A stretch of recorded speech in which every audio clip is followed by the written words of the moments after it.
সবাইকে আসসালামু আলাইকুম। কেমন আছো সবাই? আজকের বায়োলজি ক্লাসে তোমাদের সবাইকে স্বাগতম জানাচ্ছি।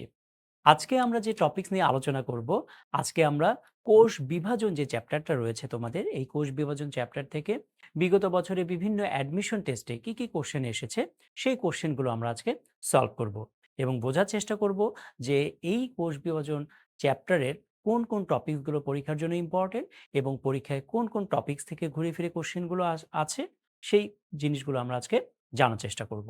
ঠিক আছে? তাহলে আর দেরি না করে শুরু করা যাক আমাদের আজকের এমসিকিউ সলভিং ক্লাস। ওকে, তাহলে প্রথম প্রশ্ন, মাইটোসিস কোষ বিভাজনের কোন ধাপে নিউক্লিওলাসের বিলুপ্তি ঘটে? নিউক্লিওলাস মানে হলো নিউক্লিয়াসের ভেতরে একটা অংশ, তাই না? নিউক্লিওলাস, আমরা জানি যে নিউক্লিয়াসের চারটা অংশ রয়েছে: নিউক্লিয়ার মেমব্রেন, নিউক্লিওলাস, নিউক্লিওপ্লাজম এবং ক্রোমাটিন তন্তু বা ক্রোমাটিন জালিকা। হ্যাঁ, তাহলে তোমরা জানো যে মাইটোসিসের পাঁচটা ধাপ রয়েছে: প্রোফেজ, প্রোমেটাফেজ, মেটাফেজ, অ্যানাফেজ এবং টেলোফেজ। এই পাঁচটা ধাপের মধ্যে কোন পর্যায়ে নিউক্লিওলাসের বিলুপ্তি ঘটে? তাহলে সঠিক উত্তর কি? এক্স্যাক্টলি, তাহলে সঠিক উত্তর হলো প্রোফেজ ধাপ। তাহলে প্রোফেজ ধাপে যেটা হয় যে এই যে একটা কোষ, আমি যদি একটা কোষ মনে করি, একটা কোষ আঁকি, হ্যাঁ? মনে করো এটা একটা কোষ, ওকে? এটা একটা কোষ, এটা একটা কোষ, ওকে? আর কোষের মধ্যে মনে করো যে এটা হলো নিউক্লিয়ার মেমব্রেন বা নিউক্লিয়ার পর্দা। এটা মনে করো হলো নিউক্লিওলাস, হ্যাঁ? এটা হলো নিউক্লিওলাস। আর এগুলো হলো মনে করো ক্রোমাটিন জালিকা, হ্যাঁ? বা ক্রোমাটিন তন্তু বা ক্রোমাটিন জালিকা, যাই বলো না কেন, ওকে? আর এর ভেতরে কি থাকে? নিউক্লিওপ্লাজম থাকে, নিউক্লিওপ্লাজম যে তরল পদার্থের মতো অংশ, হ্যাঁ? তো মাইটোসিস কোষ বিভাজন যখন শুরু হয়, এই প্রোফেজ পর্যায়ে কি হয়? প্রোফেজ পর্যায়ে এই যে নিউক্লিয়ার পর্দা, নিউক্লিয়ার মেমব্রেন এবং নিউক্লিওলাস, এগুলোর বিলুপ্ত শুরু হয়। বিলুপ্ত শুরু হয়, মানে একেবারে বিলুপ্ত হয়ে যায় না। এই প্রোফেজ পর্যায়ের পরের ধাপটাই হলো, তোমরা জানো যে প্রোমেটাফেজ পর্যায়। এই প্রোমেটাফেজ পর্যায়ে নিউক্লিয়ার পর্দা এবং নিউক্লিওলাসের সম্পূর্ণ বিলুপ্ত ঘটে। তাহলে কথাটা খুব ভালো করে লক্ষ্য করো। প্রোফেজ পর্যায়ে নিউক্লিয়ার মেমব্রেন বা নিউক্লিয়ার পর্দা এবং নিউক্লিওলাসের বিলুপ্তি শুরু হয় এবং প্রোমেটাফেজ পর্যায়ে নিউক্লিওলাস এবং নিউক্লিয়ার মেমব্রেনের সম্পূর্ণ বিলুপ্তি ঘটে। সো পরীক্ষায় যদি কোশ্চেন আসে নিউক্লিওলাস এবং নিউক্লিয়ার মেমব্রেন বিলুপ্ত শুরু হয় কোন পর্যায়ে, উত্তর হলো প্রোফেজ পর্যায়ে। নিউক্লিওলাস এবং নিউক্লিয়ার মেমব্রেনের বিলুপ্তি সম্পূর্ণ হয় বা সম্পূর্ণরূপে বিলুপ্ত হয় কোন পর্যায়ে, উত্তর হলো প্রোমেটাফেজ পর্যায়ে। সো খুবই ভালো করে এই দুইটা ইনফরমেশন মনে রাখবে। যেহেতু এখানে প্রোমেটাফেজ পর্যায়ে এই অপশনটা নেই, এই জন্য এখানে উত্তর হলো প্রোফেজ পর্যায়ে। মানে এখানে নিউক্লিওলাসের বিলুপ্তি ঘটা বলতে বোঝাচ্ছে নিউক্লিয়াসের বিলুপ্তি শুরু হয়, বিলুপ্তি ঘটাটা শুরু হয়। বুঝতে পেরেছ? ওকে, আচ্ছা। এবং এই প্রোফেজ পর্যায়ে আরও কিছু ঘটনা ঘটে, তোমরা জানো। প্রোফেজ পর্যায়ে ক্রোমোজোমগুলো জল বিয়োজন হয়। জল বিয়োজনের ফলে ক্রোমোজোমগুলো ক্রোমোজোমগুলো মোটা এবং খাটো হয়, তাই না? এবং এই সময় ক্রোমোজোমগুলোতে রঞ্জন ধারণের ক্ষমতা বৃদ্ধি পায়। এই কথাগুলো তোমরা জানো, ওকে? এবং এখানে আরেকটা কথা আছে যে এই প্রোফেজ পর্যায়, এটা হলো সবচেয়ে দীর্ঘস্থায়ী পর্যায়। এই কথাটাও তোমাকে একটু মনে রাখতে হবে। তাহলে এই যে মাইটোসিসের যে ৫ টা ধাপ রয়েছে, ৫ টা পর্যায় রয়েছে, এই ৫ টা পর্যায়ের মধ্যে প্রোফেজ যেই পর্যায় রয়েছে, এই যে প্রোফেজ পর্যায়, এই প্রোফেজ পর্যায়টা হলো দীর্ঘ দীর্ঘ পর্যায়। তাহলে দীর্ঘস্থায়ী পর্যায় কোনটি? এটাও একটা পরীক্ষায় কোশ্চেন আসে। তাহলে উত্তর হলো প্রোফেজ পর্যায়। তাহলে এই ইনফরমেশনগুলো প্রোফেজ সম্পর্কে তোমাকে নখদর্পণে রাখতে হবে এবং এই কোশ্চেনগুলো থেকেই পরীক্ষায় কোশ্চেন আসে। পরের প্রশ্ন, কোষ বিভাজনের কোন ধাপে ক্রোমোজোম মেরুর দিকে গমন করে? ক্রোমোজোমগুলো ২ মেরুর দিকে যাওয়া শুরু করে। অ্যাকচুয়ালি ক্রোমোজোম যায় না, ক্রোমাটিডগুলো যাওয়া শুরু করে। ব্যাপারটা তাই, তাই না? আচ্ছা। তাহলে সঠিক উত্তর কি? সঠিক উত্তর তোমরা জানো, অ্যানাফেজ পর্যায়ে। তাহলে অ্যানাফেজ পর্যায়ে ঘটনাটা কি হয় আমরা একটু জাস্ট বোঝার চেষ্টা করি, ঠিক আছে? আচ্ছা, তোমরা জানো যে স্পিন্ডল তন্তু নামে একটা কথা আছে, তোমরা সবাই জানো স্পিন্ডল তন্তু। আমি যদি জিনিসটা এভাবে আঁকি, একটু স্পিন্ডল তন্তুটা আঁকার চেষ্টা করি, তাহলে জিনিসটা এরকম, তাই না?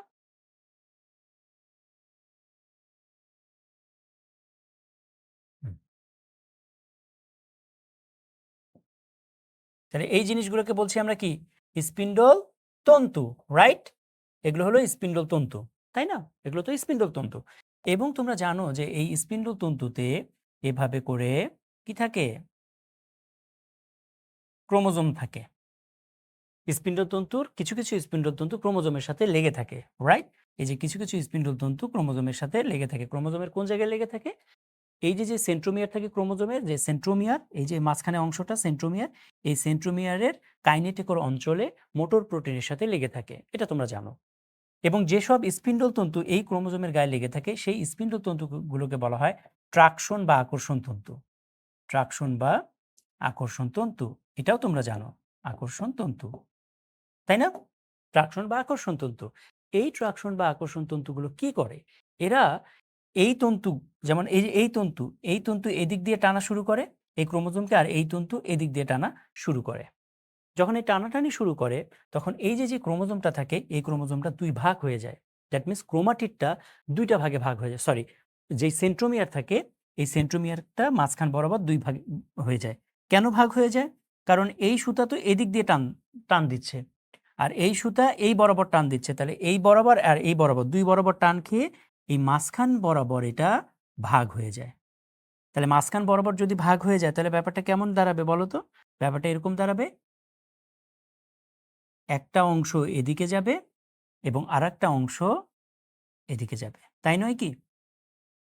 তাহলে ক্রোমোজোমের একটা খণ্ড এই দিকে যাওয়া শুরু করবে, মেরুমুখী চলন শুরু করবে, এবং আরেকটা খণ্ড এই মেরুর দিকে যাওয়া শুরু করবে। এবং এই মেরুমুখী চলনে এই যে ক্রোমাটিডগুলো রয়েছে এগুলো কিন্তু ক্রোমাটিড, রাইট? এই যে ক্রোমাটিডগুলো, এই ক্রোমাটিডগুলোর মধ্যে সেন্ট্রোমিয়ার অগ্রগামী মানে সেন্ট্রোমিয়ার সামনের দিকে থাকে আর বাহুদ্বয় অনুগামী থাকে, এভাবে থাকে। সেন্ট্রোমিয়ার অগ্রগামী, বাহুদ্বয় অনুগামী, সেন্ট্রোমিয়ার অগ্রগামী, বাহুদ্বয় অনুগামী হয়ে থাকে। এটা তুমি চিন্তা করতে পারো এভাবে। ধরো এখানে নায়ক অপেক্ষা করছে নায়িকার জন্য, ঠিক আছে? নায়ক নায়িকার জন্য অপেক্ষা করছে, ওকে? নায়ক নায়িকার জন্য অপেক্ষা করছে, নায়িকা নায়কের দিকে দৌড় দিচ্ছে। এই দৌড়াতে যেয়ে দেখা যাচ্ছে যে নায়িকার যে ওড়না, এই ওড়নাটা উড়তেছে বাতাসে, আর নায়িকার শরীর সামনের দিকে, ওড়না পিছনের দিকে, ঠিক আছে? এভাবে। তাহলে এই যে অ্যানাফেজ পর্যায়ে কি হয় সেই কথাটাই বলেছে যে ক্রোমোজোমগুলো মেরুমুখী চলন ঘটে, মেরুর দিকে যেতে থাকে, ঠিক আছে? ওকে? এবং এই মেরুমুখী চলনে এই ক্রোমোজোমগুলো বিভিন্ন আকার ধারণ করতে পারে। ভি আকার ধারণ করতে পারে, এই যে এরকম যদি ক্রোমোজোমগুলো এভাবে যায় তাহলে জিনিসটা দেখতে কিরকম, ভি এর মতো, তাই না? তারপরে এল আকার ধারণ করতে পারে, মনে করি এরকম, এই যে এটা হলো সেন্ট্রোমিয়ার, তাহলে এল আকার। জে আকার ধারণ করতে পারে, হ্যাঁ, এই যে জে আকার ধারণ করতে পারে। তারপর আই আকার ধারণ করতে পারে, এই যে আই আকার ধারণ করতে পারে। তাহলে ক্রোমোজোমগুলো বিভিন্ন আকার ধারণ করতে পারে। বুঝতে পেরেছ? ওকে। এবং এই যে ধারণগুলো বললাম, এই ক্রোমোজোম এটা ভি আকার, তাহলে এটাকে বলা হয় মেটাসেন্ট্রিক। মেটাসেন্ট্রিক। এটাকে বলা হয় সাবমেটাসেন্ট্রিক।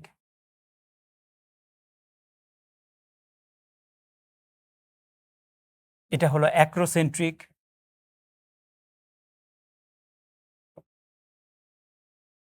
আর এটা হলো টেলোসেন্ট্রিক। টেলোসেন্ট্রিক। সো পরীক্ষায় এভাবে কোশ্চেন আসে যে ক্রোমোজোম ভি আকার ধারণ করে, এটার নাম কি? মেটাসেন্ট্রিক। ক্রোমোজোম যখন এল আকার ধারণ করে তখন সেটার নাম কি? সেটা হলো সাবমেটাসেন্ট্রিক। এভাবে করেও কিন্তু পরীক্ষায় কোশ্চেন আসে। ওকে? তাহলে এগুলো সবকিছু কোথায় সম্পন্ন হয়? অ্যানাফেজ ধাপে সম্পন্ন হয়ে থাকে। পরের প্রশ্ন, মাইটোসিসের কোষ বিভাজনের পর্যায় কয়টি? তাহলে এই যে মাইটোসিসের কথা আমরা বলছি, এই মাইটোসিস কয়টা পর্যায়ে ভাগ করতে পারি আমরা এই কোষ বিভাজনকে? ওকে? তোমরা মনে রাখবে যে আচ্ছা, সঠিক উত্তর প্রথমে দেখে নিই। সঠিক উত্তরটা হলো ৫টা পর্যায়। কি, কি? প্রোফেজ, প্রোমেটাফেজ, মেটাফেজ, অ্যানাফেজ এবং টেলোফেজ। তোমরা মনে রাখবে কোষ বিভাজন, হ্যাঁ? কোষ বিভাজন মানে কি? কোষ বিভাজন মানে কি? হুম? মনে করো এটা একটা কোষ, ওকে? এটা একটা কোষ। এখন এই কোষের কোষ বিভাজন এবং কোষের মধ্যে নিউক্লিয়াস থাকে, সেটা তোমরা সবাই জানো, হ্যাঁ? মনে করো এটা হলো সেই নিউক্লিয়াস, ওকে? এটা হলো সেই নিউক্লিয়াস, আর কোষের মধ্যে সাইটোপ্লাজম থাকে, এগুলো হলো সেই সাইটোপ্লাজম। কোষ বিভাজন মানে হলো কোষ বিভাজন বলতে যেটা বোঝায়, প্রথমে নিউক্লিয়াস বিভাজিত হবে, এরপরে সাইটোপ্লাজম বিভাজিত হবে। তাহলে নিউক্লিয়াস এবং সাইটোপ্লাজমের বিভাজনকে একসাথে কি বলা হয়? কোষ বিভাজন। তাহলে কোষ বিভাজন হতে গেলে প্রথমে নিউক্লিয়াস বিভাজন হতে হবে এবং সাইটোপ্লাজম বিভাজন হতে হবে। নিউক্লিয়াসের বিভাজনকে বলা হয় ক্যারিওকাইনেসিস। ক্যারিওকাইনেসিস। আর সাইটোপ্লাজমের বিভাজনকে বলা হয় সাইটোকাইনেসিস। সাইটোকাইনেসিস। তার মানে আমরা বলতে পারি যেসব কোষে নিউক্লিয়াস থাকে না সেসব কোষ বিভাজিত হতে পারে না। যেসব কোষে নিউক্লিয়াস থাকে না সেসব কোষ বিভাজিত হতে পারে না, মানে মাইটোসিস প্রক্রিয়া সম্পন্ন হয় না সেসব কোষে। যেমন ধরো আদি কোষে কি নিউক্লিয়াস থাকে? থাকে না। এই জন্য আদি কোষে মাইটোসিস প্রক্রিয়া সম্পন্ন হয় না। তাহলে এই যে ক্যারিওকাইনেসিসের কথা বললাম, এই ক্যারিওকাইনেসিস মানে কি? নিউক্লিয়াসের বিভাজন। এই নিউক্লিয়াসটা এই ৫টা ভাগে মানে ৫টা ধাপে বিভাজিত হয়। প্রোফেজ, প্রোমেটাফেজ, অ্যানাফেজ, মেটাফেজ, তারপরে হলো অ্যানাফেজ এবং টেলোফেজ। অ্যানাফেজ আর হলো টেলোফেজ। টেলোফেজ। তাহলে এই হলো সেই ৫টা ধাপ। ঠিক আছে? ক্লিয়ার? এর মধ্যে প্রোফেজ হলো প্রথম ধাপ, টেলোফেজ হলো শেষ ধাপ। প্রো মানে পূর্বে, টেইল মানে কি? লেজ মানে শেষ, শেষ ধাপ। ওকে। পরের প্রশ্ন। মাইটোসিস কোষ বিভাজনের ক্যারিওকাইনেসিস নামকরণ কে করেন? আমরা অলরেডি বলেছি ক্যারিওকাইনেসিস মানে কি? ক্যারিওকাইনেসিস মানে হলো নিউক্লিয়াসের বিভাজন।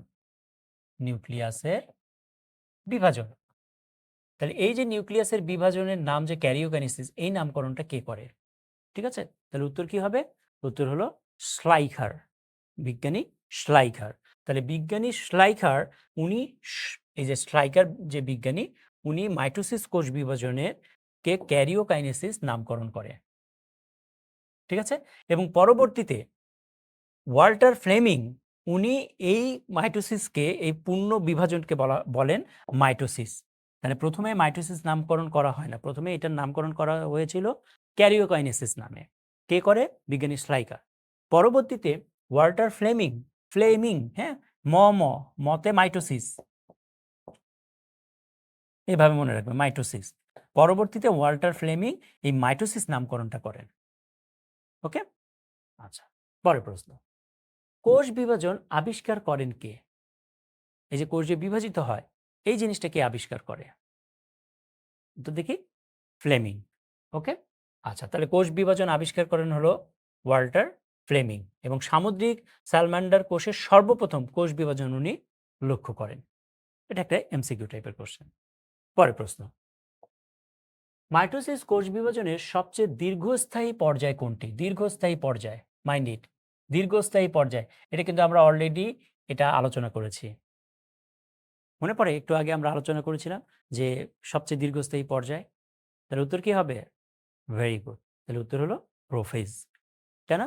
আমরা প্রোফেজ সম্পর্কে বলেছিলাম যে প্রোফেজ পর্যায়ে নিউক্লিয়াস থেকে প্রোফেজ পর্যায়ে যে ক্রোমোজোম থেকে জল বিয়োজন হয়ে যায়। জল বিয়োজন হওয়ার ফলে ক্রোমোজোমগুলো খাটো এবং মোটা হয় এবং এর মধ্যে রঞ্জন ধারণ ক্ষমতা বৃদ্ধি পায়। এই কথাগুলো আমরা বলেছিলাম, এবং এই প্রোফেজ পর্যায়ের শেষের দিকে নিউক্লিওলাস এবং নিউক্লিয়ার মেমব্রেনে বিলুপ্তি শুরু হয়, এবং এই প্রোফেজ পর্যায়ে এটা হলো একটা দীর্ঘস্থায়ী পর্যায়। তাই না? এগুলো নিয়ে কিন্তু আমরা আলোচনা অলরেডি করেছিলাম। পরের প্রশ্ন। কোষ বিভাজনের ফলে সৃষ্ট নতুন কোষকে কি বলে? আমরা জানি যে কোষ বিভাজন মানে কি? একটা কোষ থেকে আরেকটা কোষ তৈরি। তাহলে ধরো এটা একটা কোষ, এটা একটা কোষ, হ্যাঁ? এই কোষ থেকে ২ টা কোষ তৈরি। এটাকেই তো আমরা বলছি কোষ বিভাজন। তাহলে এই যে ২ টা কোষ তৈরি হলো, এই কোষগুলোকে আমরা কি বলতে পারি বা কি বলবো? খুবই সহজ উত্তর, তাই না? তাহলে উত্তর কি? উত্তর হলো ডটার সেল, তাই না? আচ্ছা, তাহলে এটা ধরো কোষ, এই কোষটার নাম হলো মাদার সেল। তাহলে মা বাচ্চা জন্ম দেয়, তাই না? তাহলে বাচ্চা যে জন্ম দিচ্ছে এটার নাম হলো ডটার সেল। ডটার সেল বা অপত্য কোষ, বা অপত্য কোষ। আর এর নাম কি? মাতৃকোষ। এখন তুমি আমাকে প্রশ্ন করতে পারো যে আমি এখানে ডটার সেল বললাম কেন? অপত্য কোষ এটার নাম আর একটা ডটার সেল কেন? এই ২ টা মেয়ে কেন? মা তো ছেলে বাচ্চাও জন্ম দিতে পারে, তাই না? তো এইখানে আমরা ডটার সেল, এটাও ডটার সেল কেন লিখলাম? কারণ পরবর্তীতে এই যে যেই কোষটা রয়েছে, এই কোষও কিন্তু আবার বিভাজিত হতে পারবে। তাহলে বিভাজিত হয়ে কি করবে? আবার ২ টা কোষে পরিণত হবে। ২ টা কোষ তৈরি করতে পারবে। তাহলে বাবারা কি বাচ্চা জন্ম দিতে পারে? পারে না। এইজন্য এগুলোর নাম হলো ডটার সেল। বুঝতে পেরেছ? এইজন্যই এগুলোর নাম হলো ডটার সেল। ওই সেন্সে এটাকে ডটার সেল বলা হয় বা অপত্য কোষ বলা হয়। ওকে? আচ্ছা, পরের প্রশ্ন। সাইটোপ্লাজমের বিভাজনকে কি বলে? এটা অলরেডি আমরা আলোচনা করেছি। সাইটোপ্লাজমের বিভাজনকে কি বলে এবং নিউক্লিয়াসের বিভাজনকে কি বলে? তাই না? ওকে। তাহলে উত্তর কি হবে? সাইটোকাইনেসিস। তাহলে ক্যারিওকাইনেসিস মানে হলো কি? নিউক্লিয়াসের বিভাজন। আর সাইটোকাইনেসিস মানে হলো সাইটোপ্লাজমের বিভাজন। খুবই সহজ, তাই না? ওকে। পরের প্রশ্ন। গ্রিক শব্দ অ্যানাফেজের অর্থ কি? অ্যানাফেজ শব্দের অর্থটা কি গ্রিক শব্দে? উত্তর হলো গতি পর্যায়।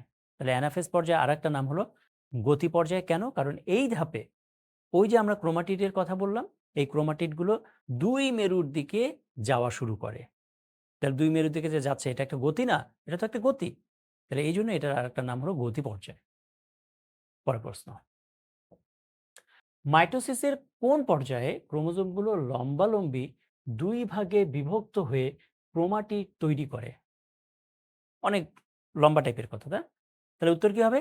প্রোফেজ। আচ্ছা, জিনিসটা আমি একটু তোমাকে বলি, হ্যাঁ? দেখো, তোমাকে একটা জিনিস কনসেপ্ট ক্লিয়ার করে দেই। ধরো এটা একটা ক্রোমোজোম, হ্যাঁ? এটা একটা ক্রোমোজোম। আর তোমরা জানো যে ক্রোমোজোমের মধ্যেই ডিএনএ থাকে। এগুলো হলো ডিএনএ। ঠিক আছে? আচ্ছা, ডিএনএ যদি অনুলিপন হয়, ডিএনএ পরিমাণ বেড়ে যায় না?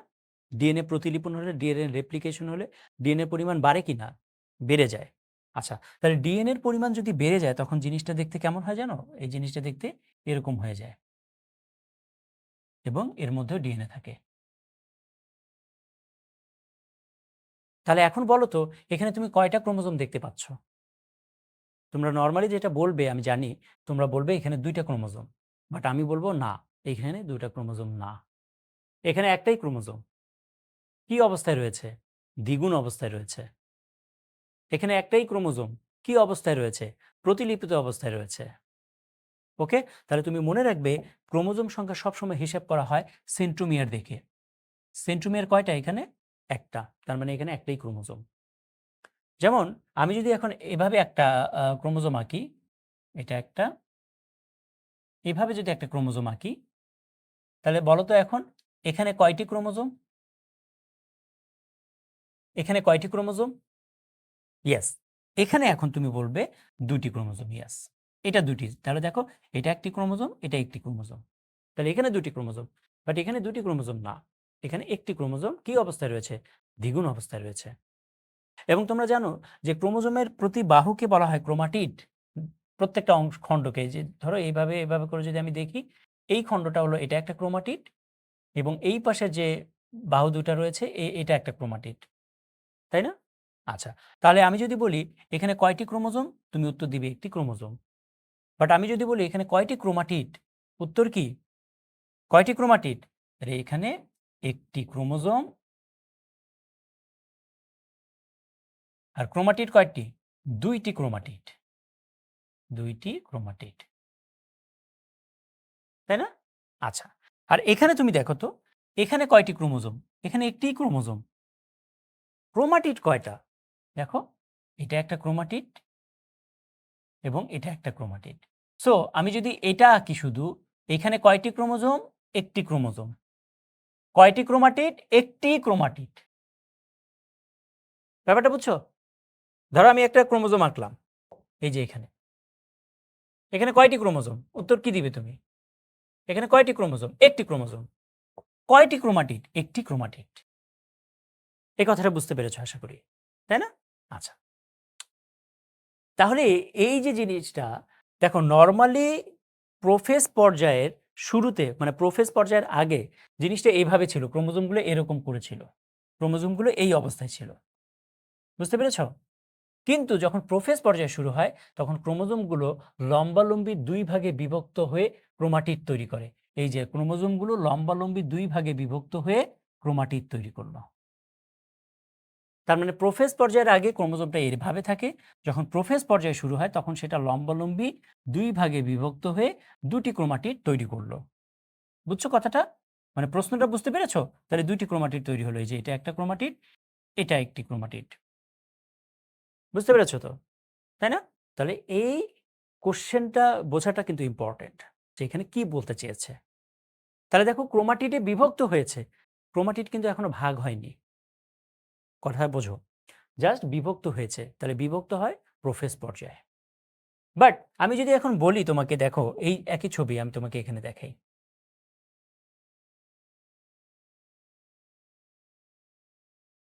হ্যাঁ, তাই এই যে জিনিসটা, হ্যাঁ, তাহলে এটা প্রোফেজ পর্যায়ে এই ঘটনা সংঘটিত হয়েছে, রাইট? প্রোফেজ পর্যায়ে এই ঘটনাটা সংঘটিত হয়েছে। এখন আমি স্পিন্ডল তন্তু দিয়ে এদিকে টানা শুরু করলাম, এই মেরুর দিকে একটা, আবার এই মেরুর দিকেও টানা শুরু করলাম। তাহলে বলো তো স্পিন্ডল তন্তু দিয়ে যদি এটা টানা শুরু করি তাহলে এই ক্রোমোজোম দুইটা আলাদা হয়ে যাবে না? ক্রোমাটিডটা ভাগ হয়ে যাবে কিনা? মাঝখান বরাবর ক্রোমাটিড ভাগ হয়ে যাবে কিনা? ভাগ হয়ে গিয়ে এই ক্রোমাটিড এদিকে যাবে, এই ক্রোমাটিড এদিকে যাবে, তাই নয় কি? তাহলে এই যে ক্রোমাটিড ভাগ হয়ে যাচ্ছে এই ঘটনাটা ঘটে কখন? মেটাফেজ পর্যায়ে। বুঝতে পেরেছ? তাহলে ক্রোমাটিড বিভক্ত হয়ে সেন্ট্রোমিয়ার বিভক্ত হয়ে ২ মেরুর দিকে যাওয়া শুরু করে বা সেন্ট্রোমিয়ার বিভক্ত হয়ে ২টি ক্রোমাটিড তৈরি করে কোন পর্যায়ে? তখন উত্তর হবে কিন্তু মেটাফেজ পর্যায়ে। বাট প্রোফেজ পর্যায়ে সেন্ট্রোমিয়ার ভাগ হয় না। সেন্ট্রোমিয়ার ব্যতীত ক্রোমোজোম ২টি ক্রোমাটিড তৈরি করে। আর যদি প্রশ্নে বলে সেন্ট্রোমিয়ার ভাগ হয়ে ২টি ক্রোমাটিড তৈরি করে কোন পর্যায়ে? উত্তর হলো মেটাফেজ পর্যায়ে। সো খুবই সূক্ষ্ম পার্থক্য রয়েছে। এই পার্থক্যগুলো তোমাকে বুঝতে হবে, না হলে পরীক্ষায় কিন্তু তুমি উল্টাপাল্টা উত্তর দিয়ে আসবে। ওকে? আচ্ছা। তাহলে দেখো এই যে এই কথাটা তুমি একটু লক্ষ্য করো। সেন্ট্রোমিয়ার ব্যতীত। ওকে? ঠিক আছে। পরের প্রশ্ন। একই ক্রোমোজোমের ২টি ক্রোমাটিডকে কি বলে? একই ক্রোমোজোমের ২টি ক্রোমাটিডকে কি বলে? বলো। ওকে। তাহলে উত্তর হলো সিস্টার ক্রোমাটিড। হ্যাঁ? জিনিসটা কি আমি তোমাকে একটু সহজ করে বলে দেই। মনে করো এটা একটা কোষ। হ্যাঁ? এটা একটা কোষ। ওকে? আমাদের প্রতিটি কোষে ৪৬ টা ক্রোমোজোম থাকে এবং এই ক্রোমোজোমগুলো জোড়ায়, জোড়ায় থাকে। ৪৬ টা ক্রোমোজোম জোড়ায়, জোড়ায় থাকে। মনে করো এটা হলো তোমার ১ নাম্বার ক্রোমোজোম, হ্যাঁ? এটা হলো একটা ১ নাম্বার ক্রোমোজোম। কি অবস্থায় আছে? দ্বিগুণ অবস্থায় আছে। ওকে? আচ্ছা। এটা হলো ২ নাম্বার ক্রোমোজোম, এটাও দ্বিগুণ অবস্থায় রয়েছে। ওকে? এটা হলো ৩ নাম্বার ক্রোমোজোম, এটাও দ্বিগুণ অবস্থায় রয়েছে মনে করো এখানে।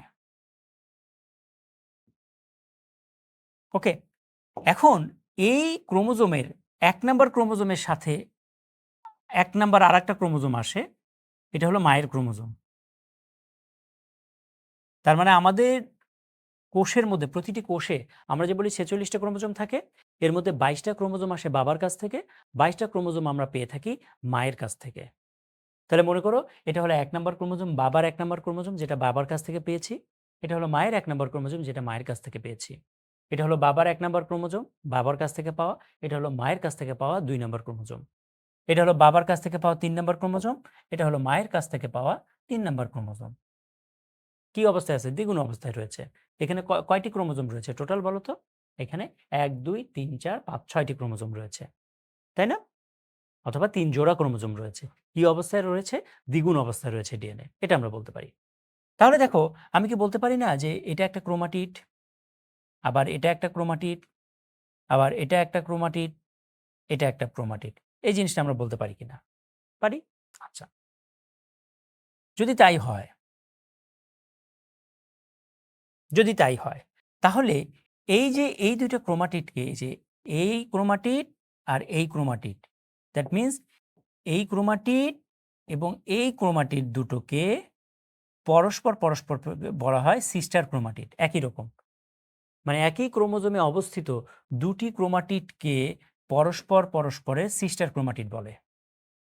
তাহলে এটাও সিস্টার ক্রোমাটিড, এ এবং এ দুইজন দুইজনের সিস্টার ক্রোমাটিড। বুঝতে পেরেছ? বাট এই যে এখানে যে অংশটা তুমি দেখতে পাচ্ছ, এই ক্রোমাটিড এবং এই ক্রোমাটিড আমি একটু অন্য কালার দিয়ে দিই। হ্যাঁ, এই যে এই ক্রোমাটিডটা আর হলো এই ক্রোমাটিড, দেখো তো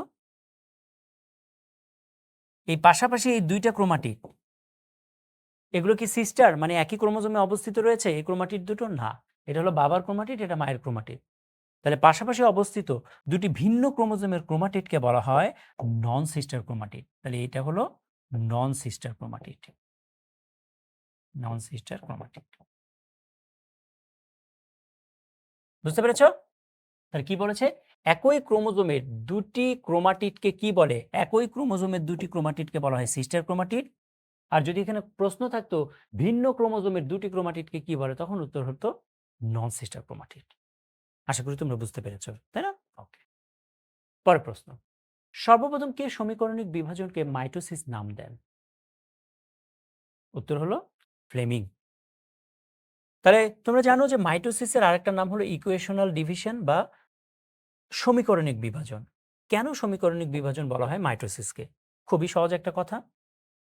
মনে করো এটা একটা কোষ, এই কোষে 46টি ক্রোমোজোম রয়েছে এবং এই কোষ থেকে দুটি কোষ তৈরি হয়েছে এবং যেই দুটি কোষ তৈরি হয়েছে সেই দুটি কোষের মধ্যেও 46টি ক্রোমোজোম রয়েছে। তাহলে দেখো, মাতৃকোষের ক্রোমোজোম সংখ্যা আর অপত্য কোষের ক্রোমোজোম সংখ্যা সমান। মাতৃকোষের আকার আকৃতি এবং গুণ অপত্য কোষের আকার আকৃতি এবং গুণ একই। তাহলে যেই কোষ বিভাজন প্রক্রিয়ায় মাতৃকোষের ক্রোমোজোম সংখ্যা এবং অপত্য কোষের ক্রোমোজোম সংখ্যা সমান থাকে সেই কোষ বিভাজনকে বলা হয় মাইটোসিস কোষ বিভাজন। এবং যেহেতু মাতৃকোষের ক্রোমোজোম সংখ্যা এবং অপত্য কোষের ক্রোমোজোম সংখ্যা সমান থাকে, এই জন্য এটাকে বলা হয় সমীকরণিক বিভাজন। সমান সমান যা থাকবে সব সমান সমান তৈরি হবে। বুঝতে পেরেছ? যদি এমন হতো বিষয়টা, মনে করো এটা একটা কোষ, 46টি ক্রোমোজোম রয়েছে, এই কোষ থেকে দুটি কোষ তৈরি হয়েছে, এই দুটি কোষের মধ্যে এখানে 23টি ক্রোমোজোম, এখানে 23টি ক্রোমোজোম তৈরি হয়েছে। তাহলে দেখো তো এটা কি সমান? মাতৃকোষে ছিল 46টি ক্রোমোজোম, বাট এই কোষের মধ্যে রয়েছে 23টি, এটা 23টি। তার মানে এটা সমীকরণিক বিভাজন নয়। এখানে ক্রোমোজোমের সংখ্যা কি হয়েছে? হ্রাস পেয়েছে, কমে গিয়েছে। কতটুকু? অর্ধেক কমে গিয়েছে। তাহলে এই ধরনের কোষ বিভাজনকে বলা হয় মিওসিস কোষ বিভাজন বা মায়োসিস কোষ বিভাজন। ওকে, এই জন্য মায়োসিস কোষ বিভাজনকে আরেকটা নামে ডাকা হয়, সেটা হলো হ্রাসমূলক বিভাজন বা রিডাকশন। ওকে ওকে, পরের প্রশ্ন। মাইটোসিস কোষ বিভাজনের কোন পর্যায়ে সেন্ট্রোমিয়ারের বিভাজন হয়? দেখো, এখন হলো সেন্ট্রোমিয়ারের বিভাজন হবে। মানে ওই যে টানাটানি করা শুরু করলো ক্রোমোজোমকে, টানাটানি করতে গিয়ে স্পিন্ডল তন্তু টানাটানি করতে গিয়ে এখন সেন্ট্রোমিয়ার মাঝখান বরাবর ভাগ হয়ে গিয়েছে। তাহলে কোন পর্যায়ে হয় এই ঘটনা? এখন তোমরা পারবে বিষয়টা, তাই না? ভেরি গুড, উত্তর হলো মেটাফেজ পর্যায়ে। তাহলে এই যে আমরা যে বললাম একটু আগে, এই যে, তাহলে এখন টানাটানি হবে, রাইট? তাহলে যদি টানাটানি হয় তাহলে এদিকে টানবে, এইদিকে টানবে, টানলে মাঝখান বরাবর ভাগ হয়ে যাবে। তাহলে এই যে সেন্ট্রোমিয়ার ভাগ হয়ে গেল, কোন পর্যায়ে হয় এটা? মেটাফেজ পর্যায়ে। মেটাফেজ পর্যায়ে তো সেন্ট্রোমিয়ার ভাগ হয়ে যায়। আর টানাটানি শুরু হয় কখন? প্রো প্রোফেজ প্রোমেটাফেজ পর্যায়ে, তাই না? তারপরে ভাগ হয়ে যায়।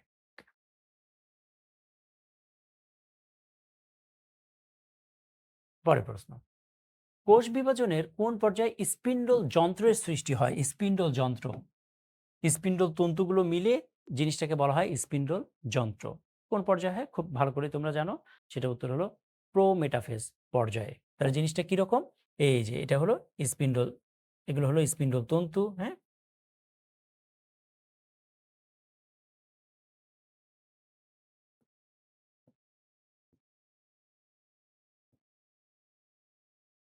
ঠিক আছে?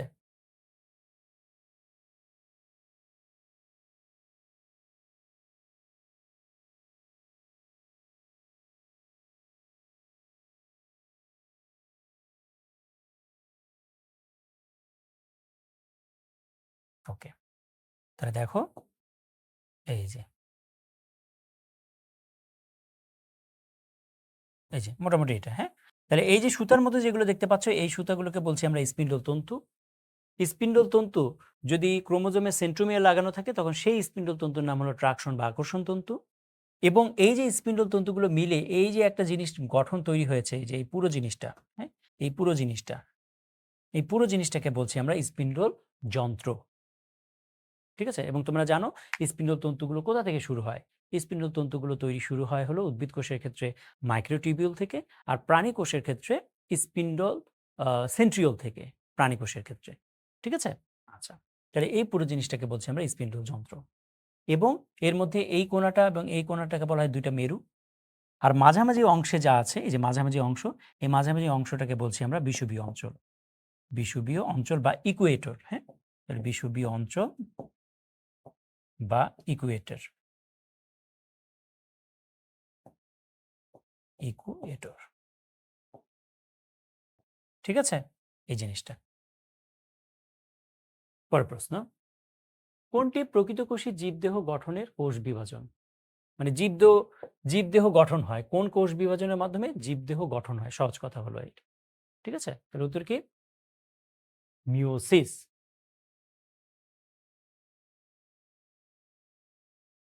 মিওসিস না, মাইটোসিস, সরি, হ্যাঁ? মাইটোসিস, এখানে মিওসিসে চলে আসে। জিনিসটা হবে মাইটোসিস।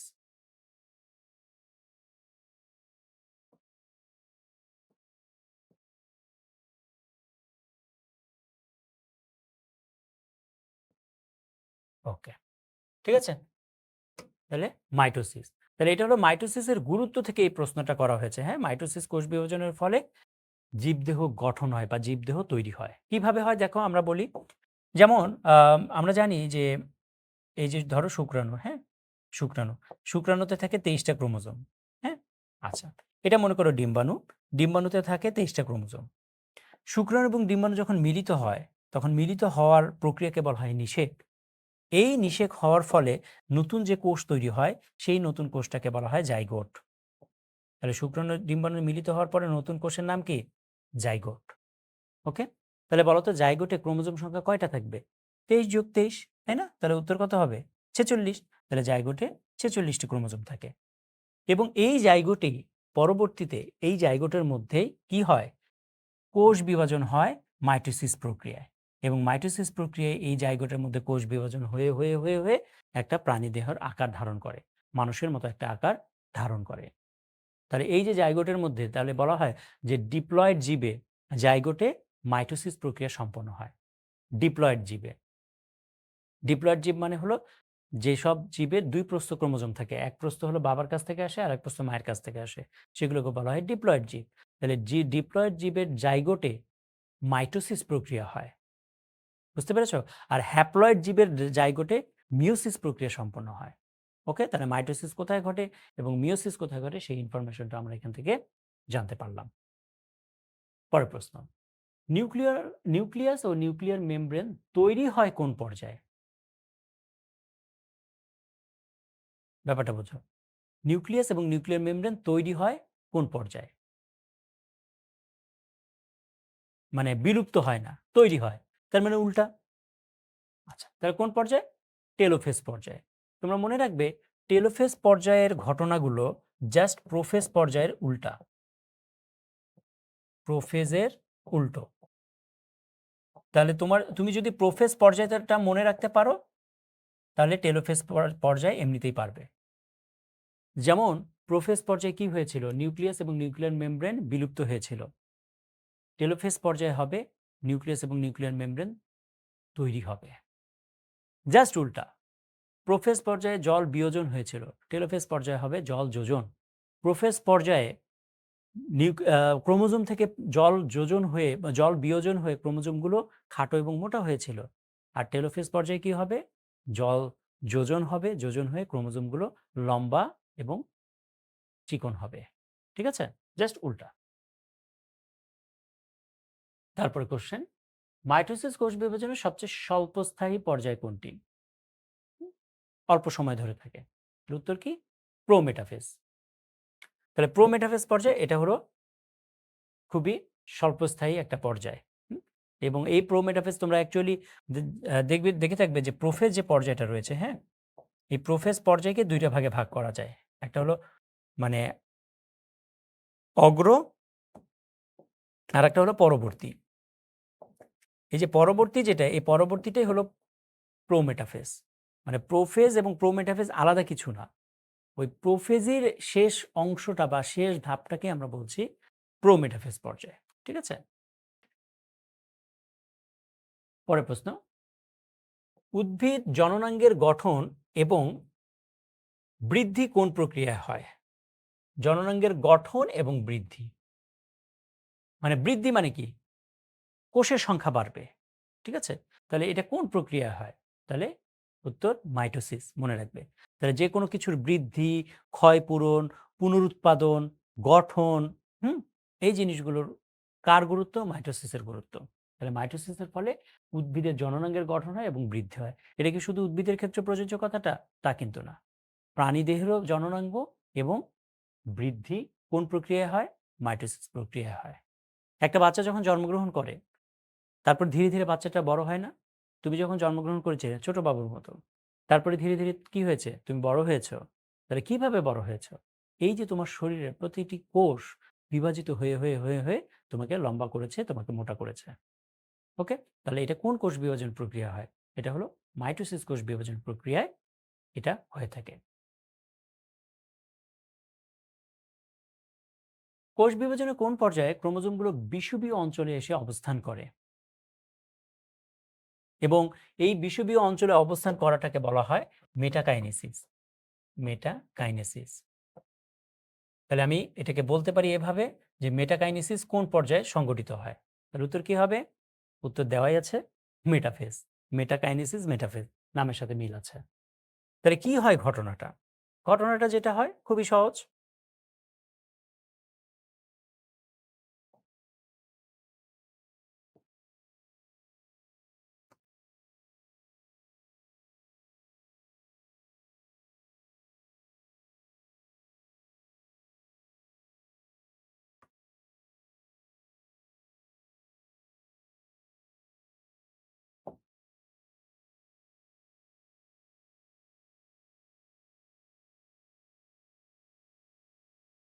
এই দেখো, এই যে ক্রোমোজোমগুলো আছে না, সব ক্রোমোজোম এগুলো কোথায় এসে অবস্থান করবে? দেখো বিষুবীয় অঞ্চল বরাবর এসে অবস্থান করছে। এই জিনিসটাকে আমরা বিষুবীয় অঞ্চল বলেছিলাম না একটু আগে? এই যে এই অংশটার নাম বিষুবীয় অঞ্চল। তাহলে বিষুবীয় অঞ্চল বরাবর এসে ক্রোমোজোমগুলো অবস্থান করছে। তাহলে এই যে ক্রোমোজোমগুলো বিষুবীয় অঞ্চলে এসে অবস্থান করে, এই অবস্থান করাটাকে বলছি আমরা মেটাকাইনেসিস। ঠিক আছে? এবং এই মেটাফেজ পর্যায়ে আরো কিছু ঘটনা ঘটে। কি ঘটে? ক্রোমোজোমগুলো আরো বেশি খাটো, মোটা এবং স্পষ্ট হয়। তাহলে কোন ধাপে ক্রোমোজোমগুলো সবচেয়ে বেশি মোটা, খাটো এবং স্পষ্ট দেখা যায়? উত্তর কি? মেটাফেজ পর্যায়ে। এবং এই পর্যায়ে তোমরা দেখবে বইয়ের মধ্যে একটা কনফিউশন আছে, সেটা হলো নিউক্লিয়াস এবং নিউক্লিয়ার মেমব্রেন বিলুপ্ত থাকে। তাহলে পরীক্ষায় কোশ্চেন যদি থাকে যে নিউক্লিয়াস এবং নিউক্লিয়ার মেমব্রেন বিলুপ্ত থাকে কোন পর্যায়ে? নিউক্লিয়াস, নিউক্লিয়াস তো না, নিউক্লিওলাস।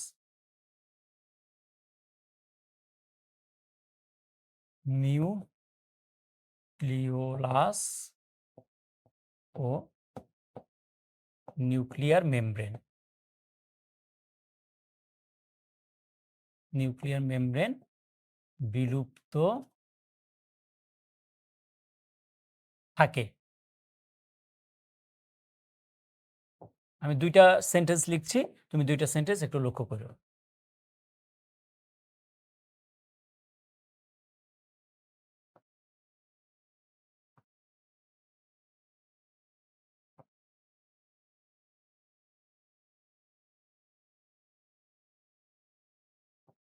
নিউক্লিওলাস ও নিউক্লিয়ার মেমব্রেন বিলুপ্ত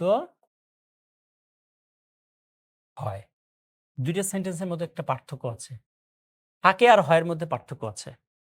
জিনিসটা একটু বোঝার চেষ্টা করো। প্রোফেজ পর্যায়ে নিউক্লিয়াস এবং নিউক্লিয়ার মেমব্রেন বিলুপ্ত হওয়া শুরু হয়, বাট প্রোমেটাফেজ পর্যায়ে নিউক্লিয়াস এবং নিউক্লিয়ার মেমব্রেন সম্পূর্ণ বিলুপ্ত হয়ে যায়, অলরেডি বিলুপ্ত হয়ে গিয়েছে। এবং এরকম অলরেডি বিলুপ্ত হওয়া পর্যন্ত এটা থাকে কতক্ষণ? মেটাফেজ পর্যায় পর্যন্ত। মানে মেটাফেজ পর্যায়ে নিউক্লিয়ার মেমব্রেন এবং নিউক্লিওলাস বিলুপ্ত থাকে, মানে এটা হলো রেজাল্ট।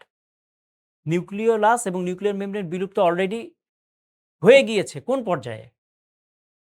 প্রোমেটাফেজ পর্যায়ে। আর এটার রেজাল্ট যেটা যে আর তো নাই নিউক্লিওলাস এবং নিউক্লিয়ার মেমব্রেন, তাহলে এটা কোথায় থাকে? সেটা হলো মেটাফেজ পর্যায়ে। তাহলে মনে রাখবে, খুবই সূক্ষ্ম একটা পার্থক্য। পরীক্ষায় যদি লেখা থাকে নিউক্লিওলাস ও নিউক্লিয়ার মেমব্রেন বিলুপ্ত থাকে কোন পর্যায়ে, উত্তর হবে মেটাফেজ পর্যায়ে। আর যদি প্রশ্ন আসে যে নিউক্লিওলাস ও নিউক্লিয়ার মেমব্রেন বিলুপ্ত, সম্পূর্ণ বিলুপ্ত হয় কোন পর্যায়ে? সম্পূর্ণ বিলুপ্ত কোন পর্যায়ে? প্রোমেটাফেজ পর্যায়ে। এই কথাগুলো মনে রাখবে। হ্যাঁ, প্রোমেটাফেজ। ঠিক আছে, এই কথাগুলো কিন্তু মনে রাখবে, খুবই সূক্ষ্ম পার্থক্য। পরের প্রশ্ন, কোষকে মাইটোসিস হতে বিরত রাখতে ভূমিকা রাখে কোনটি? এর মধ্যে কোনটা ভূমিকা রাখে? তাহলে উত্তর কি? P53। তাহলে P53 এক ধরনের প্রোটিন। এই প্রোটিনের কাজ হলো কোষকে মাইটোসিস, কোষ বিভাজন হতে দিবে না। বুঝতে পেরেছ? তাহলে এই প্রোটিন মাইটোসিস, কোষ বিভাজন হতে বাধা দেয় কোষকে। এই কথাটা একটু মনে রাখতে হবে। এবং তোমরা জানো যে কোষে যে মাইটোসিস, কোষ বিভাজন প্রক্রিয়াটা হয়, এই প্রক্রিয়ার জন্য কিছু নিয়ন্ত্রক রয়েছে যারা কোষ বিভাজন প্রক্রিয়াকে নিয়ন্ত্রণ করে থাকে। এরকম কিছু বাহ্যিক নিয়ন্ত্রক রয়েছে এবং কিছু অভ্যন্তরীণ নিয়ন্ত্রক রয়েছে। যেমন বিভিন্ন রকমের হরমোন, গ্রোথ ফ্যাক্টর, এগুলো হলো বাহ্যিক উদ্দীপক বা বাহ্যিক নিয়ন্ত্রক। আর অভ্যন্তরীণ নিয়ন্ত্রণের মধ্যে রয়েছে সাইক্লিন নামক প্রোটিন, তারপর সাইক্লিন ডিপেন্ডেন্ট কাইনেজ নামক প্রোটিন। ঠিক আছে, এগুলো অভ্যন্তরীণ উদ্দীপক। এই উদ্দীপকগুলোর কাজ কি? মাইটোসিস, কোষ বিভাজন এটাকে ত্বরান্বিত করা, মাইটোসিস, কোষ বিভাজন শুরু করা। এটা হলো এই জিনিসগুলোর কাজ। আর P53 করে কি? এর উল্টা কাজ করে, সে কোষ বিভাজন হতে বাধা দেয়। বুঝতে পেরেছ? তাহলে দেখো, এই যে সাইক্লিন এবং সিডিকে যৌগ আর P53 প্রোটিন, হ্যাঁ, এগুলোর কাজ কি? এই কাজগুলোই লেখা আছে। ওকে। এবং একটা কোষ কিভাবে কাজ করে জানো? একটা কোষ কোষ মোটামুটি এভাবে কাজ করে। মনে করো এটা একটা কোষ, হ্যাঁ, এটা একটা কোষ, এটা একটা কোষ। এর মধ্যে ক্রোমোজোম রয়েছে, এই হলো সেই ক্রোমোজোম। ওকে, আচ্ছা, কিভাবে কাজ করে? কোষের মধ্যে রিসিপ্টর থাকে, রিসিপ্টর, আমরা এটাকে বলি রিসিপ্টর। এই হলো মনে করো সেই রিসিপ্টর। ওকে, ধরো এখন বাহ্যিক কোনো উদ্দীপক, সেটা হতে পারে হরমোন, সেটা হতে পারে গ্রোথ ফ্যাক্টর, যে কোনো বাহ্যিক একটা উদ্দীপক। মনে করো একটা বাহ্যিক উদ্দীপক আসলো, হ্যাঁ, এই হলো সেই বাহ্যিক উদ্দীপক। সেটা মনে করো গ্রোথ ফ্যাক্টর বা হরমোন, যে কোনো। যখনই বাহ্যিক উদ্দীপক রিসিপ্টরে আসবে, কোষ ঝিল্লির রিসিপ্টরে আসবে, তখন এই যে কোষের মধ্যে আমাদের যে ক্রোমোজোম রয়েছে, এই ক্রোমোজোমের মধ্যে, ক্রোমোজোম থেকে সাইক্লিন নামক প্রোটিন তৈরি হবে। ক্রোমোজোম থেকে কি তৈরি হবে? সাইক্লিন নামক প্রোটিন, সাইক্লিন। এবং আর কি তৈরি হবে? সাইক্লিন ডিপেন্ডেন্ট কাইনেজ নামক প্রোটিন, সিডিকে। সিডিকে এই প্রোটিন, এই দুটো উপাদান তৈরি করবে কে? ক্রোমোজোম তৈরি করবে। এবং এই সাইক্লিন এবং সাইক্লিন ডিপেন্ডেন্ট কাইনেজ এর মধ্যে, এই সাইক্লিন ডিপেন্ডেন্ট কাইনেজ এ আবার সাইক্লিনের সহযোগিতায় কাজ করতে পারে। সাইক্লিন ছাড়া এ আবার কাজ করতে পারে না। তাহলে এই দুই প্রোটিন করে কি? সামগ্রিক কোষ বিভাজনকে নিয়ন্ত্রণ করে থাকে। কোষ বিভাজন কতটুকু হবে এটা ত্বরান্বিত করে থাকে হলো এই জিনগুলো। বুঝতে পেরেছ? ওকে, এই প্রোটিনগুলো। আচ্ছা, পরের কোশ্চেন, মেটাকাইনেসিস কখন ঘটে? অলরেডি আমরা বলেছি মেটাকাইনেসিস জিনিসটা কি। ক্রোমাটিডগুলো বা ক্রোমোজোমগুলো বিষুবীয় অঞ্চল বরাবর এসে যখন অবস্থান করে, তখন তাকে বলা হয় মেটাকাইনেসিস। এবং এটা কোন পর্যায়ে ঘটে? এটা মেটাফেজ পর্যায়ে ঘটে। একটু আগে আমরা এটা আলোচনা করেছিলাম। পরের কোশ্চেন, সাইটোকাইনেসিস না হলে একই কোষে বহু নিউক্লিয়াসের সৃষ্টি হয়, এই ধরনের উদ্ভিদ কোষকে কি বলে? এই ধরনের উদ্ভিদ কোষকে, মাইন্ড ইট, উদ্ভিদ কোষকে কি বলে? তাহলে উত্তর কি হবে? সিনোসাইটিক। তাহলে ব্যাপারটা কি আমি একটু বলি। মনে করো এটা একটা কোষ, হ্যাঁ, এটা একটা কোষ। আচ্ছা, কোষের এটা হলো মনে করো নিউক্লিয়াস। ওকে? আমরা জানি যে একটা কোষ যখন বিভাজিত হয়, বিভাজিত কোষ বিভাজন মানে হলো নিউক্লিয়াসও বিভাজন হবে, সাইটোপ্লাজমও বিভাজন হবে, তাই না? আচ্ছা, তাহলে এই কোষের ১ম এ নিউক্লিয়াসটা বিভাজিত হবে। আচ্ছা, নিউক্লিয়াস যদি এভাবে করে বিভাজিত হয়, তাহলে একটা নিউক্লিয়াস থেকে ২ টা নিউক্লিয়াস তৈরি হবে কিনা? ২ টা নিউক্লিয়াস তৈরি হবে এবং তারপরে কি বিভাজিত হবে? সাইটোপ্লাজমটা বিভাজিত হতে হবে লজিক্যালি, তাই না? এই যে সাইটোপ্লাজম বিভাজিত হয়ে যাবে, ২ টা কোষ তৈরি হবে। বাট যদি এমন হয় সাইটোপ্লাজম আর বিভাজন হচ্ছে না, সাইটোকাইনেসিস ঘটছে না, বাট ক্যারিওকাইনেসিস চলমান রয়েছে। তাহলে কি হবে বলো তো? কোষের মধ্যে অনেকগুলো নিউক্লিয়াস তৈরি হয়ে থাকবে কিনা? এরকম অনেকগুলো নিউক্লিয়াস তৈরি হবে কিনা কোষের মধ্যে? সাইটোপ্লাজম কিন্তু ভাগ হচ্ছে না। শুধুমাত্র কোষের মধ্যে অনেকগুলো নিউক্লিয়াস তৈরি হচ্ছে। তাহলে এই যে বহু নিউক্লিয়াস বিশিষ্ট যে অবস্থা, বহু নিউক্লিয়াস বিশিষ্ট যে অবস্থা, প্রাণীর ক্ষেত্রে এই বহু নিউক্লিয়াস অবস্থাকে বলা হয় প্লাজমোডিয়াম প্রাণীদের ক্ষেত্রে। আর উদ্ভিদের ক্ষেত্রে এই বহু নিউক্লিয়াস বিশিষ্ট অবস্থাকে বলা হয় সিনোসাইটিক। এই বিষয়টা ক্লিয়ার কিনা সবাই আমাকে কমেন্টে জানান। ক্লিয়ার, তাই না? তাহলে এই জিনিসটা খুবই ইম্পর্টেন্ট এবং তোমরা মনে রাখবে ডাবের পানি এটা হলো একটা মুক্ত নিউক্লিয়ার বিভাজন। মুক্ত নিউক্লিয়ার বিভাজন মানে কি ঘটে ডাবের ডাবের মধ্যে? মনে করো এটা একটা ডাব, এটা একটা ডাব, মনে করো এটা একটা ডাব, ঠিক আছে? এটা একটা ডাব। আচ্ছা, ডাবের ভিতরে অবশ্যই কোষ থাকবে। যদি ডাব হয়ে থাকে ডাবের ভেতরে তো কোষ থাকবে নাকি? মনে করো এটা একটা ডাবের কোষ, এটা আর একটা ডাবের কোষ, হ্যাঁ? এরকম অনেকগুলো কোষ থাকবে। আচ্ছা, তাহলে ডাবের নিউক্লিয়াস থাকবে। নিউক্লিয়াস তো থাকবে কোষের মধ্যে, ভালো কথা। সাইটোপ্লাজমও থাকবে কোষের মধ্যে। আমরা জানি কোষের মধ্যে তো নিউক্লিয়াস, সাইটোপ্লাজম এগুলো থাকেই। নরমাল জিনিস, তাই না? নরমাল কথা। আচ্ছা, এখন যদি এমন হয় যে ডাবের এই কোষগুলোর মধ্যে সাইটোকাইনেসিস ঘটছে না, শুধুমাত্র ক্যারিওকাইনেসিস চলমান রয়েছে, তাহলে কি হবে? তাহলে ডাবের ভিতরে, ডাবের কোষের ভিতরে শুধুমাত্র নিউক্লিয়াস তৈরি হবে, মানে নিউক্লিয়াসের পরিমাণ বাড়বে কিনা? বাড়বে। এবং নিউক্লিয়াসের পরিমাণ যদি বাড়ে কোষের মধ্যে, তাহলে কোষের জায়গা দখল করে ফেলছে না? তখন এই যে কোষের ভেতরে যে সাইটোপ্লাজম রয়েছে, এই সাইটোপ্লাজমগুলো বাইরে বের হয়ে আসবে এবং এই সাইটোপ্লাজমগুলোকে আমরা বলছি ডাবের পানি। তাহলে ডাবের পানি হলো মুক্ত নিউক্লিয়ার বিভাজনের একটা উদাহরণ। বুঝতে পেরেছ? ওকে। পরের প্রশ্ন, বিপাকীয় নিউক্লিয়াস কখন দেখা যায়? বিপাকীয় নিউক্লিয়াস। আচ্ছা, উত্তর কি? উত্তর হলো ইন্টারফেজ। ইন্টারফেজ বা প্রস্তুতি পর্যায়ে দেখা যায়। তাহলে বিপাকীয় নিউক্লিয়াস জিনিসটা কি? বিপাক মানে কি? বিপাক মানে হলো বিক্রিয়া। নিউক্লিয়াসের মধ্যে বিক্রিয়া ঘটছে, এই ধরনের নিউক্লিয়াসকে বলছি আমরা বিপাকীয় নিউক্লিয়াস। তোমরা জানো যে কোষ বিভাজন হতে কিন্তু বেশি সময় লাগে না, বাট এর প্রস্তুতি নিতে সময় লাগে খুব বেশি। ব্যাপারটা এমন, তুমি তোমার ফ্রেন্ডের যদি কোনো প্রোগ্রামে বার্থডে পার্টিতে যাও, বার্থডে পার্টিতে যাওয়ার আগে তোমার মেকআপ করতেই সময় লাগে সারাদিন, কিন্তু বার্থডে পার্টি ২ ঘন্টা হয় বা ১ ঘন্টা হয়, তাই না? তাহলে দেখো তুমি সারাদিন প্রায় ৬ ঘন্টা তুমি মেকআপ করলে আর জাস্ট ১-২ ঘন্টা তুমি বার্থডে পার্টি সেলিব্রেট করলে। ব্যাপারটা হলো খাজনা চেয়ে বাজনা বেশি, তাই না? আমার প্রস্তুতি নিতেই বেশি সময় লেগে যাচ্ছে। একইভাবে কোষ বিভাজন হতে সময় বেশি লাগে না। মাত্র ৫-১০% সময় লাগে। আর বাকি ৯০-৯৫% সময় লাগে এর প্রস্তুতি নিতে। তাহলে কোষ বিভাজনের এই যে প্রস্তুতি পর্যায় এটাকে বলা হয় ইন্টারফেজ। বুঝতে পেরেছ? এবং এই প্রস্তুতি পর্যায়ে কোষ কি করে? কোষ বিভাজনের জন্য বিভিন্ন রকমের যে প্রোটিন দরকার হয়, বিভিন্ন রকমের যে এনজাইম দরকার হয়, এই কাজগুলো করে থাকে হলো এই প্রস্তুতি পর্যায়ে। কোষ বিভাজনের জন্য কি দরকার? তোমরা জানো যে কোষ বিভাজনের জন্য বিভিন্ন প্রোটিন দরকার, এনজাইম দরকার, আরএনএ দরকার। তারপরে হলো কোষ বিভাজনের জন্য ডিএনএর পরিমাণ বাড়াতে হবে। ডিএনএ রেপ্লিকেশন দরকার। তারপর কোষ বিভাজনের ধাপের মধ্যে আমরা দেখেছি স্পিন্ডল তন্তু তৈরি হয়। স্পিন্ডল তন্তু মাইক্রোটিউবুল থেকে তৈরি হয়, সেন্ট্রিওল থেকে তৈরি হয়। তাহলে এই যে মাইক্রোটিউবুলের যে স্পিন্ডল তন্তু এগুলো তৈরি করতে হবে কোষকে। তারপরে কোষ বিভাজন হতে একটু শক্তির প্রয়োজন হয়। এটিপি তৈরির দরকার হয়। তাহলে এই সামগ্রিক কাজগুলো সম্পন্ন হয় হলো প্রস্তুতি পর্যায়ে।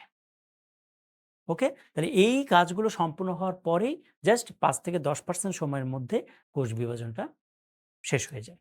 ওকে? সেই কথাগুলো এখানে বলা আছে। এবং তোমরা জানো যে এই প্রস্তুতি পর্যায়কে আমরা, এই ইন্টারফেস পর্যায়কে আমরা ৩ অংশে ভাগ করি। একটা হলো G1 বা গ্যাপ 1, তাই না? একটা G1, একটা হলো S পর্যায় এবং আরেকটা হলো G2 পর্যায়ে। ঠিক আছে? ওকে। পরের প্রশ্ন, দেহের বিভিন্ন অংশে ক্যান্সার কোষ ছড়িয়ে পড়াকে কি বলে? খুবই সহজ। তাহলে মেটাস্ট্যাসিস, তোমরা অনেকেই এই নামটা শুনেছো, মেটাস্ট্যাসিস। তাহলে ক্যান্সার, ধরো তোমার, সাপোজ ধরো আমার ক্যান্সার হয়েছে, হ্যাঁ? ধরো স্টোমাকে হয়েছে, পাকস্থলীতে হয়েছে। এই স্টোমাক থেকে এই ক্যান্সারটা যদি আমার মাথার মধ্যে চলে যায় বা আমার পায়ের মধ্যে চলে যায়, তাহলে ছড়িয়ে পড়লো না? এই ছড়িয়ে পড়াটাকে বলা হয় মেটাস্ট্যাসিস। ওকে? আচ্ছা।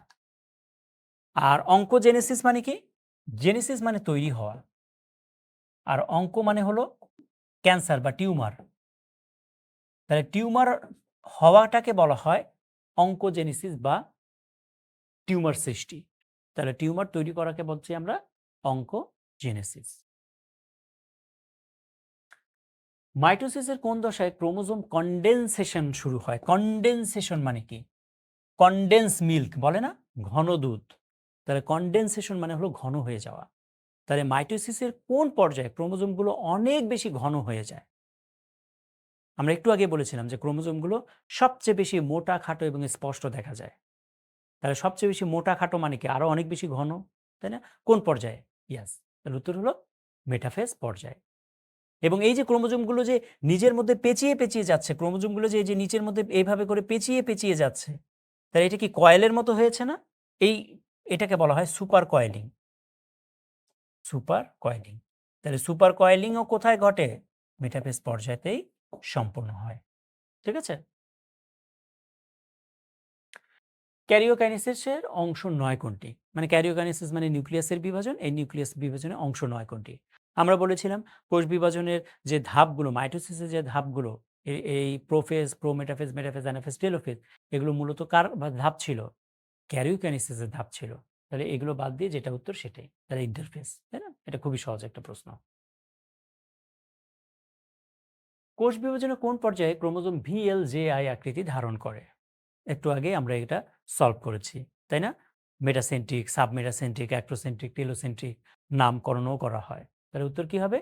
অ্যানাফেজ পর্যায়ে। ঠিক আছে? ভেরি, ভেরি ইম্পর্টেন্ট কিন্তু এই যে এগুলোর নাম। VLJI, মেটাসেন্ট্রিক, সাবমেটাসেন্ট্রিক, অ্যাক্টোসেন্ট্রিক এবং টেলোসেন্ট্রিক। ঠিক আছে? মাইটোসিসের কোন ধাপে সেন্ট্রোমিয়ার বিভাজন শুরু হয়? ওই যে সেন্ট্রোমিয়ার ভাগ হয়ে যায়। মনে আছে? আমরা একটু আগে সলভ করেছিলাম জিনিসটা।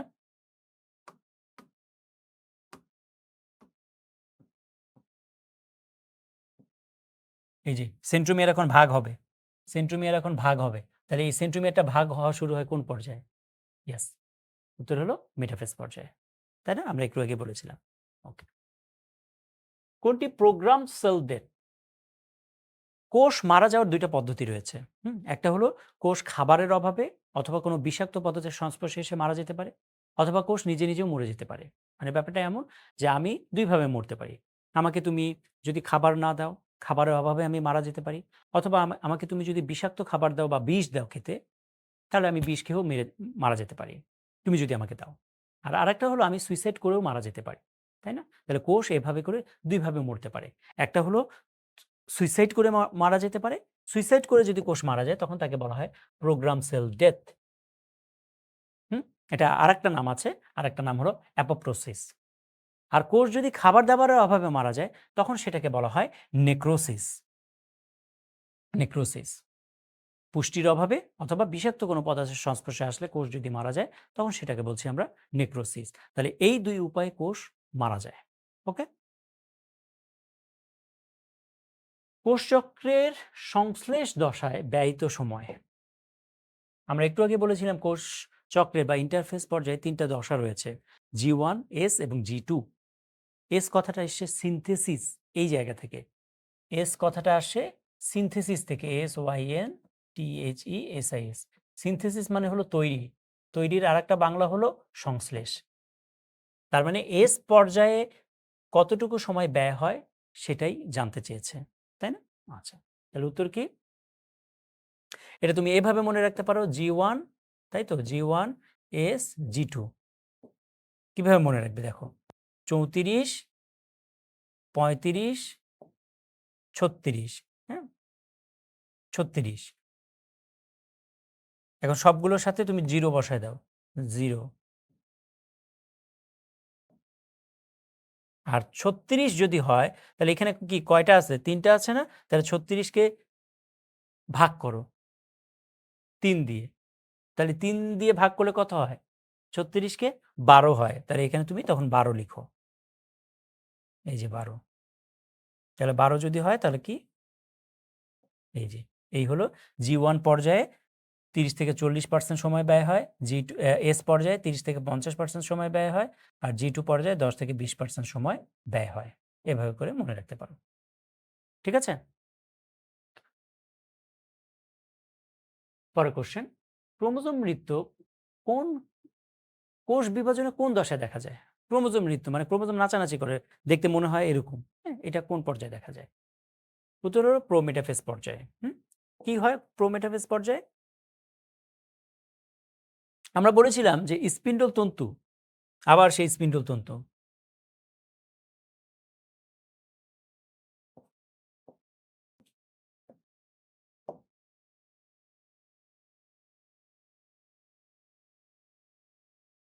দেখো, স্পিন্ডল তন্তু ক্রোমোজোম বরাবর লাগে, তাই না? ক্রোমোজোমের গায়ে তো লেগে যায়। ক্রোমোজোমের কোথায়? সেন্ট্রোমিয়ারে লেগে যায়। এখন লেগে গেলে স্পিন্ডল তন্তু যেহেতু লেগে গেল, কোথায় লেগে যায়? সেন্ট্রোমিয়ারে কাইনেটোকোন নামে একটা অঞ্চল রয়েছে, সেখানে মোটর প্রোটিন থাকে, সেই মোটর প্রোটিনের সাথে লেগে যায়। আচ্ছা, লেগে গিয়ে যখন টানাটানি শুরু করে তখন এই ক্রোমোজোমগুলো যাতায়াত মানে এই ক্রোমোজোমগুলো নড়ানড়ি করে। কিভাবে? একবার সামনে আগায়, একবার পিছনে যায়। একবার সামনে আগায়, একবার পিছনে যায়। একবার সামনে আগায়, একবার পিছনে যায়। এইভাবে করে আগাতে থাকে ক্রোমোজোমগুলো। তখন দেখে মনে হয় যে ক্রোমোজোমগুলো নাচানাচি করছে। এই ঘটনাটাকে বলছি আমরা ক্রোমোজোমীয় নৃত্য। এই ক্রোমোজোমীয় নৃত্যটা দেখা যায় হলো এই প্রোমেটাফেজ পর্যায়ে। খুবই গুরুত্বপূর্ণ একটা এমসিকিউ। পরের প্রশ্ন, কত সংখ্যক মাইটোটিক বিভাজনে 128টি অপত্য কোষ উৎপন্ন হবে? আমরা জানি মাইটোসিস মানে কি একটা থেকে দুইটা কোষ তৈরি হয়, তাই না? তাহলে তুমি 2 দিয়ে ভাগ করো, তাহলে 2 দিয়ে ভাগ করলে কত হয়? 128 কে 2 দিয়ে ভাগ করো, তাহলে উত্তর 64। ওকে। আচ্ছা, কোষ বিভাজনের কোন উপদশায় সমসমস্ত ক্রোমোজোমের মধ্যে সিন্যাপসিস ঘটে? সমসমস্ত ক্রোমোজোমের মধ্যে সিন্যাপসিস ঘটে। সিন্যাপসিস জিনিসটা কি? ওকে, তাহলে উত্তর হলো জাইগোটিন। আচ্ছা, সিন্যাপসিস জিনিসটা কি আমি বলি। মনে করো এটা একটা কোষ, এটা একটা কোষ, হ্যাঁ, এটা একটা কোষ। এটা মনে করো বাবার কোষ, হুম, বাবার ক্রোমোজোম, কোষ তো না, বাবার ক্রোমোজোম, এটা মায়ের ক্রোমোজোম, এটা মায়ের ক্রোমোজোম। দ্বিগুণ অবস্থায় নাই কিন্তু এখন, হ্যাঁ, আমি সিঙ্গেল অবস্থায় দেখাচ্ছি। এটা বাবার ক্রোমোজোম, এটা মায়ের ক্রোমোজোম। মনে করো এটা মায়ের 1 নাম্বার ক্রোমোজোম, এটা 2 নাম্বার ক্রোমোজোম, এটা বাবার 1 নাম্বার ক্রোমোজোম, এটা বাবার 2 নাম্বার ক্রোমোজোম। হ্যাঁ? তোমরা জানো যে মিওসিসের প্রোফেজ 1 এর মিওসিসের 2টা ধাপ রয়েছে, মিওসিস 1 এবং মিওসিস 2। এই মিওসিস 1 এর আবার প্রোফেজ 1 দশা রয়েছে।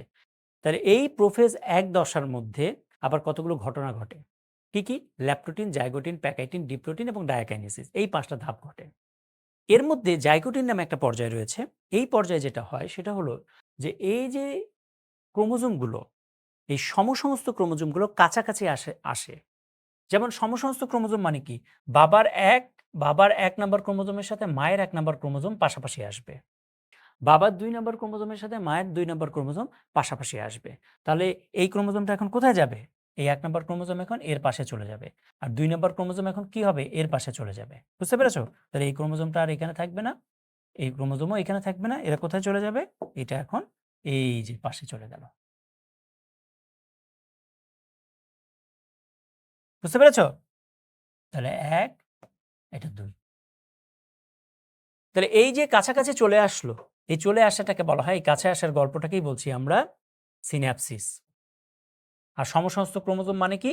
ওই যে বাবার 1 নাম্বার ক্রোমোজোম আর মায়ের 1 নাম্বার ক্রোমোজোম। তাহলে এই যে জোড়া তৈরি করলো, এটাকে বলছি আমরা সিন্যাপসিস। তাহলে দেখো এই যে এরা জোড়া তৈরি করলো, এটা একটা কাপল হলো না? এ একটা কাপল, এ একটা কাপল, এ একটা জোড়া, এ একটা জোড়া, তাই তো? তাহলে এইখানে এই প্রত্যেকটা জোড়াকে বলা হয় বাইভ্যালেন্ট। বাইভ্যালেন্ট। তাহলে বলো তো এখানে কয়টা বাইভ্যালেন্ট রয়েছে?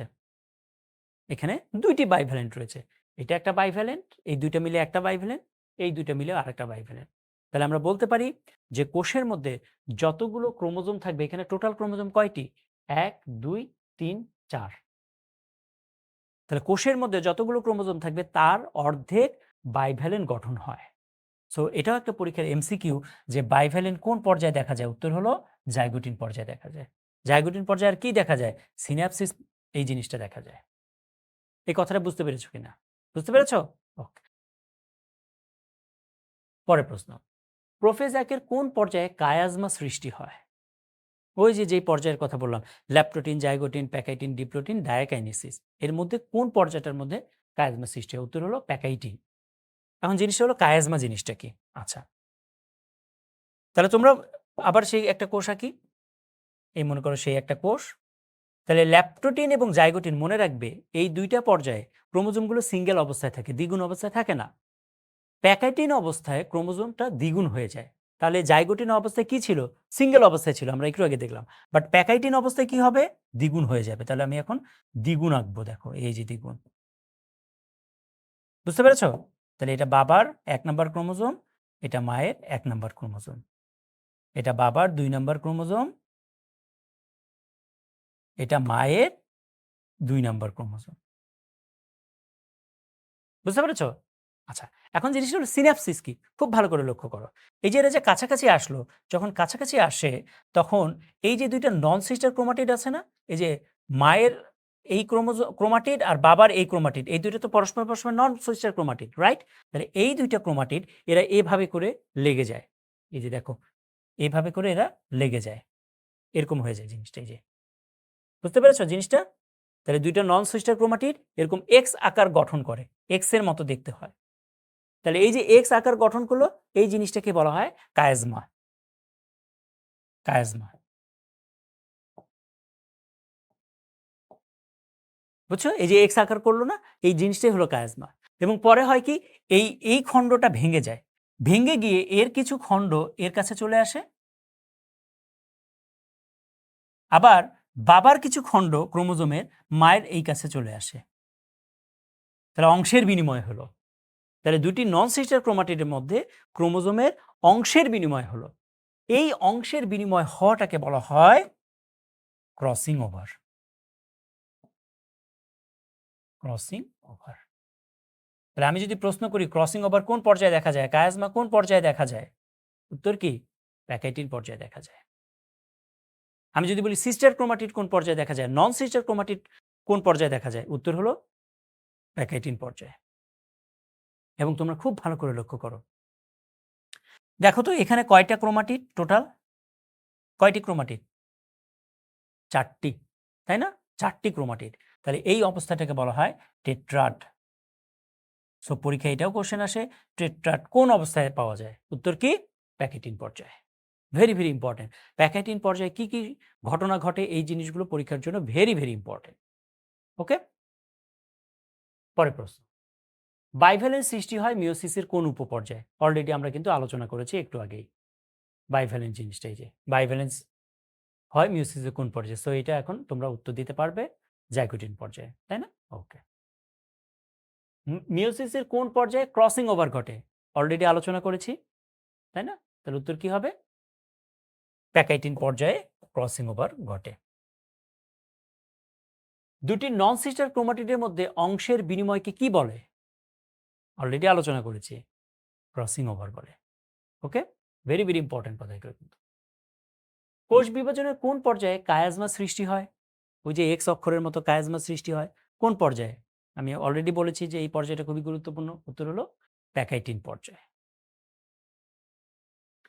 মেন্ডেলের সূত্রের ব্যাখ্যা সম্ভব কোন বিভাজনের মাধ্যমে? এটা মূলত মিওসিস কোষ বিভাজনের গুরুত্ব থেকে করা হয়েছে।